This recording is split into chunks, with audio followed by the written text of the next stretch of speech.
ओम नमो भगवते वासुदेवाय।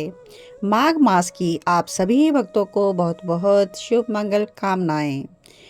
26 जनवरी गणतंत्र दिवस की भी आप सभी को शुभकामनाएं। तो आज से हम माघ महात्म्य की कथा प्रारंभ करने जा रहे हैं। तो आज हम प्रथम अध्याय लिसन करेंगे।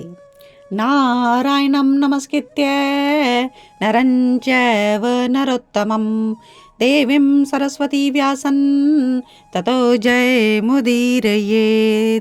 नाम संकीर्तनं यस्य सर्वपापप्रणाशनं परिणामो दुःखं न तन्नमामि हरिं परम्।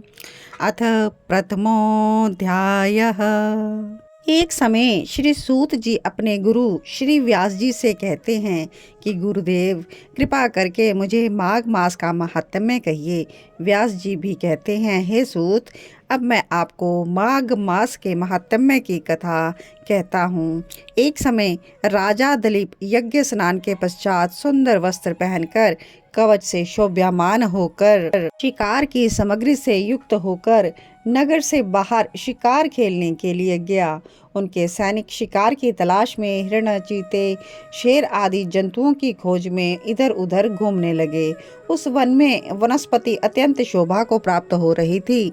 वन में मोर, हिरण के समूह और गीदड़ अपना भयंकर शब्द कर रहे थे और हाथियों के समूह थे। कहीं वृक्षों के कोटरों में उल्लू भयानक शब्द कर रहे थे, कहीं शेरों के पद चिन्ह थे, तो कहीं दूध से भरी थनों वाली गायें और भैंसें फिर रही थी। कहीं बड़े बड़े वृक्ष खड़े थे और उन वृक्षों पर अजगर भी थे। उसी समय राजा के सिपाहियों के बाजे की ध्वनि सुनकर एक हिरण वन से निकलकर भागने लगा और बड़ी बड़ी छलांगे लगाता हुआ दौड़ गया। राजा ने उसके पीछे अपना घोड़ा दौड़ाया। हिरण कांटेदार घने वृक्ष के जंगलों में जा घुसा। राजा ने भी उसी वन में प्रवेश किया, लेकिन कुछ दूर जाकर हिरण तो इधर उधर दृष्टि से ओझल हो गया और कहीं पर छिप गया और राजा निर्जन वन में अपने सैनिकों सहित प्यास के कारण बहुत ही दुखी हो गया। अब दोपहर का समय, अधिक मार्ग चलने के कारण राजा का कंठ सूख गया और मुख भी इस तरह उदास हो गया। सैनिक थक गए, घोड़े रुक गए। थोड़ी दूर पर राजा ने एक सुंदर सा सरोवर देखा, जिसके चारों ओर घने वृक्ष, साफ सुंदर घाट बने हुए, बड़े बड़े फूल खिल रहे और कमल के फूल नीलम के समान वहां पर प्रतीत होते थे। इसका जल सज्जनों के हृदय के समान प्रतीत होता था। कैसा? जो कि साफ और पवित्र था। सरोवरों का जल लहरों से बड़ा ही सुंदर लगता था। जल में जल जंतु, मछलियां भी इधर उधर तैर रही थी। जैसे दुष्टों के चित्त निर्दयी मगरमच्छ भी वहां पर थी।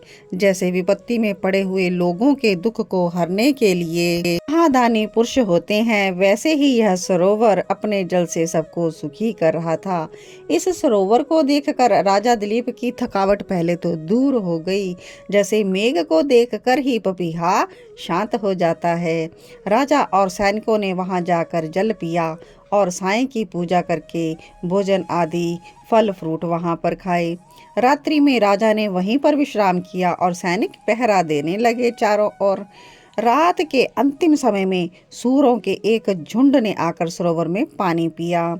तब सैनिकों ने सावधान होकर उन पर आक्रमण कर दिया और उनको मारकर बहुत ही प्रसन्नता उनको लगी और राजा को सूचित कर दिया आकर कि हमने उन सूरों को मार दिया है। तब सबने नगर को प्रस्थान किया। राजा भी प्रभात हुई देखकर उनके साथ ही नगर को चल पड़ा कि वो शिकार करने आए थे, तो शिकार हाथ लग गया तो वो नगर की ओर प्रस्थान करने लगे। लेकिन राजा ने मार्ग में एक ऐसे तपस्वी को देखा जिसका शरीर तपस्या के कारण बिल्कुल सूख गया था। वो मृग का चर्म और बलकल पहने हुए थे। उसके नाखून, बाल, रोम बहुत ही बढ़ गए थे। राजा ने ऐसे घोर तपस्वी को देखकर बड़े ही आश्चर्य से उनको प्रणाम किया और हाथ जोड़कर उनके आगे खड़े हो गए। तब तपस्वी ने राजा से कहा कि राजन, तुम इस पुण्यदाता माघ मास में इस सरोवर को छोड़कर जाने की इच्छा करते हो। तब राजा कहने लगे, महात्मन, मैं तो माघ मास के स्नान के फल के बारे में कुछ भी नहीं जानता, तो मैं क्या करूं? कृपा करके आप मुझे विस्तार पूर्वक इसकी कथा कहिए। तो आज की कथा यहीं पर विश्राम लेंगे। तो राजा से क्या कहते हैं वह तपस्वी और किस प्रकार से माघ महात्म्य वह स्टार्ट करेंगे और कथा कहेंगे, यह हम कल के भाग में लिसन करेंगे। तो सभी बहुत ही प्रेम पूर्वक माघ मास महात्म्य की कथा श्रवण करते रहे कृष्णा डिवोशन चैनल पर, और न्यू व्यूअर्स चैनल को सब्सक्राइब ज़रूर कर लें, बेल आइकॉन प्रेस करना ना भूलें ताकि कल की कथा आपको इन टाइम पर मिल जाए। श्रीमन नारायण नारायण नारायण भजमन, नारायण नारायण नारायण, श्रीमन नारायण नारायण नारायण।